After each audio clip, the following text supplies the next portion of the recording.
৩০শে জুলাই পর্যন্ত আমরা রাজপথে ছিলাম, কিন্তু ৩৭শে জুলাইয়ের পরে আমরা দেখেছি যাদের নেতৃত্বে বা যাদের পিছনে থেকে হয়তো আমরা আন্দোলনটা চালিয়ে গিয়েছিলাম, তারাই দেখা যায় একসময় আমাদেরকে বৈষম্যের শিকার হইতে হয়েছে তাদের হাত ধরেই।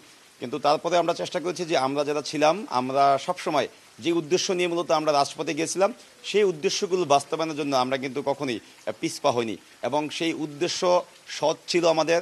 এবং আমরা আসলে যে উদ্দেশ্য নিয়ে রাজপথে ছিলাম সেগুলো বাস্তবায়ন করতে না পারলেও আমাদের যেই মানুষের জন্য চেষ্টা, সেগুলো কোনো কমতে ছিল না।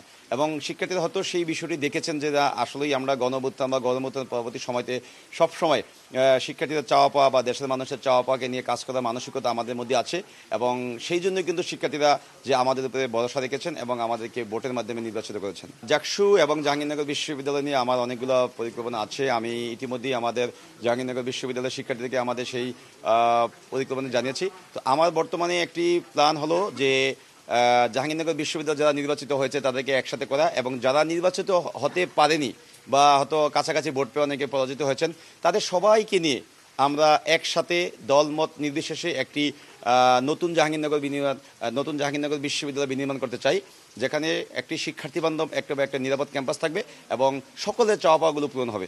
আমাদের প্রথম একটা কাজ থাকবে, যে কাজগুলো থাকবে সেই কাজগুলোর মধ্যে একটা অন্যতম পয়েন্ট থাকবে যে ক্যাম্পাসে যে দলীয় লেজভিত্তিক রাজনীতির চর্চাটি হয়, সেই চর্চাটি আমরা বন্ধ করব।